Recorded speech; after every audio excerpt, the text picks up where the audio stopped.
આ દાહોદના લોકોએ પણ મને પ્રેમ આપ્યો છે, ભાવ આપ્યો છે. મારા માટે આ ફૂલહાર એમની દુઆ, એમની પ્રાર્થના છે. આ ભાજપની સરકાર, આ તાનાશાહી સરકાર પણ સાંભળી લે. આ ચૈતર વસાવાને જેટલું ડરાવવાનું, ધમકાવવાનું કામ તમે કરશો, એટલી જ અમારી જનતા જાગૃત થશે ને એનો જવાબ તમને આવનારા દિવસોમાં આપશે.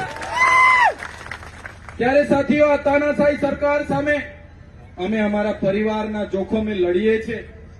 અમે અમારા બાળકોની ચિંતા નથી કરતા, અમારી માતા પિતા, અમારા ધર્મ પત્નીઓની ચિંતા નથી કરતા. અમે તમને ન્યાય અપાવવા માટે લડીએ છીએ, તમારી સાથે અન્યાય માટે લડીએ છીએ.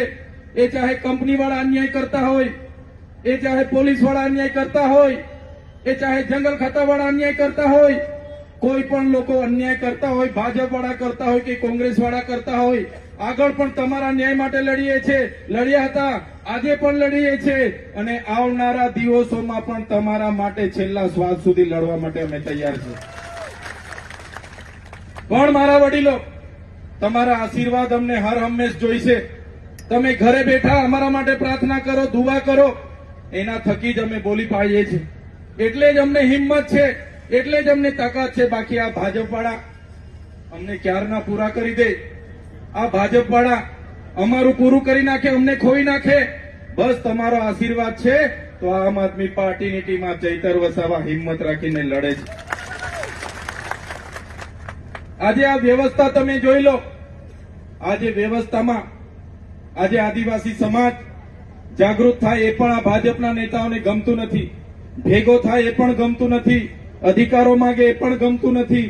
બજેટમાં કેટલી ગ્રાન્ટ આવી એની માહિતી માંગે એ પણ ગમતું નથી. આટલું કરે તારે પણ આપણા લોકોને હેરાન કરવામાં આવે છે. ત્યારે વધારે વિશેષ લાંબી ભાષણ કે લાંબી વાત કરવા હું નથી આવ્યો. બસ અહીંયા મારા સંતો, મહંતો, મારા વડીલો બેઠા છે, મારી માતાઓ બેઠી છે. બસ તમને હું વિનંતી કરવા આવ્યો છું, અમને આવનારા દિવસોમાં સહકાર આપો. આ અતિ પછાત દાહોદ જિલ્લાને કઈ રીતના બહાર લાવવો છે એના માટે અમે ચિંતન કર્યું છે.